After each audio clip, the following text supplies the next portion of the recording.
Saya mau minta maaf kepada istri saya.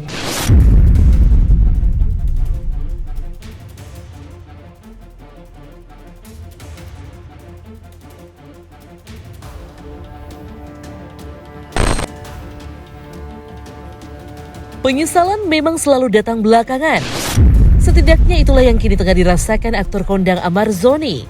Pasalnya setelah tertangkap di kediamannya atas penggunaan narkoba, Amar Zoni yang dihadirkan kemarin di Polres Jakarta Selatan menguntai permintaan maafnya kepada Iris Bella sang istri, lantaran ia harus jatuh ke lubang yang sama untuk kedua kalinya. Dengan suara terisak lantaran tak kuasa menahan tangisnya, seperti apa pakar ekspresi melihat ekspresi serta gestur tubuh Amar saat menjalani konferensi pers kemarin malam? Benarkah jika rasa takut dan juga perasaan bersalah tengah dirasakan Amar Zoni?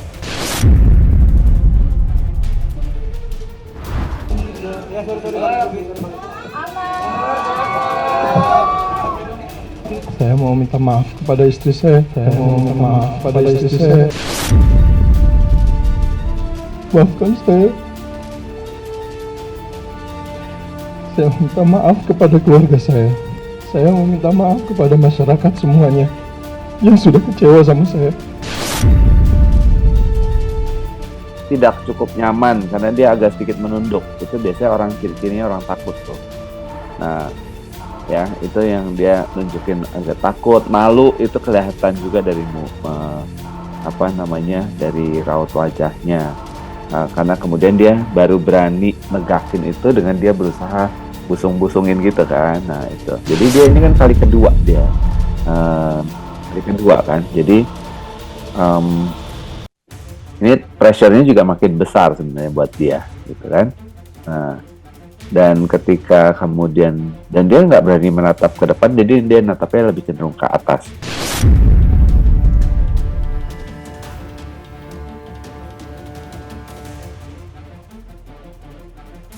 Memang, usai mengucapkan permintaan maaf, sembari menangis tak lama kemudian Amar mencoba tegar dengan membusungkan dadanya sambil memberi penegasan dengan kata tapi. Tentu, pernyataan tersebut lantas membuat terkejut banyak pihak. Lantas, apa makna dari suara tangis lirih Amar Zoni yang tiba-tiba berubah secara drastis? Benarkah jika ia teringat pesan almarhumah ibunya yang pernah berpesan terkait masa lalunya? Saya mau minta maaf kepada masyarakat semuanya yang sudah kecewa sama saya. Tapi sekaligus saya cukup untuk memberanikan diri saya di depan media semuanya. Ketika dia habis minta maaf sama istrinya, kemudian ada koma tapi, nah gitu kan.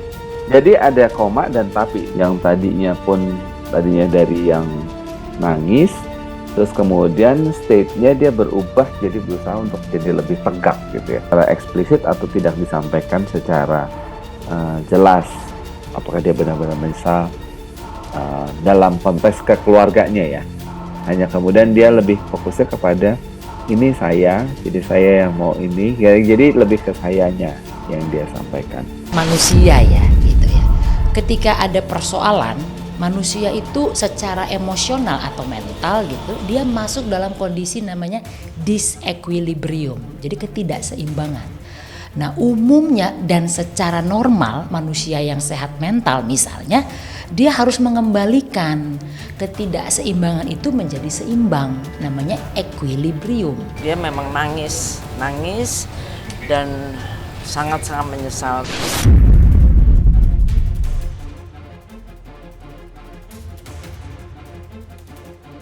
Nasi sudah menjadi bubur. Apa yang terjadi pada Amar Zoni tidak bisa kembali ke waktu yang sudah terlewati.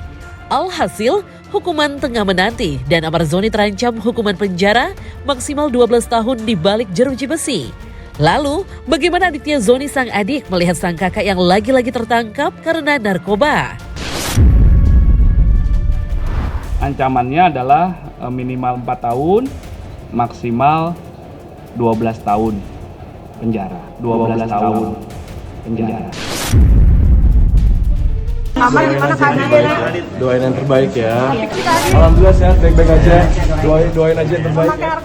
Ini pelajaran tapi itu Bang Amar udah mau nyampe. Kalau makin muda dia memakainya, makin sulit dia lepas dari narkoba itu. Akibatnya, maka sel otak kita terbiasa dengan bahan atau narkoba yang dipakai oleh yang bersangkutan. Akibatnya apa? Jadi terjadi ikatan. Makin lama makin kuat, makin lama makin mengikat, sehingga yang bersangkutan akan sulit untuk melepaskan diri dari narkoba yang dia pakai itu.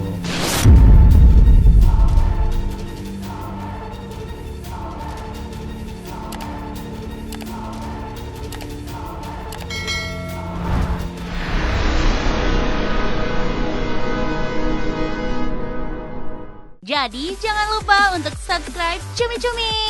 Ditekan ya tombol lonceng merahnya.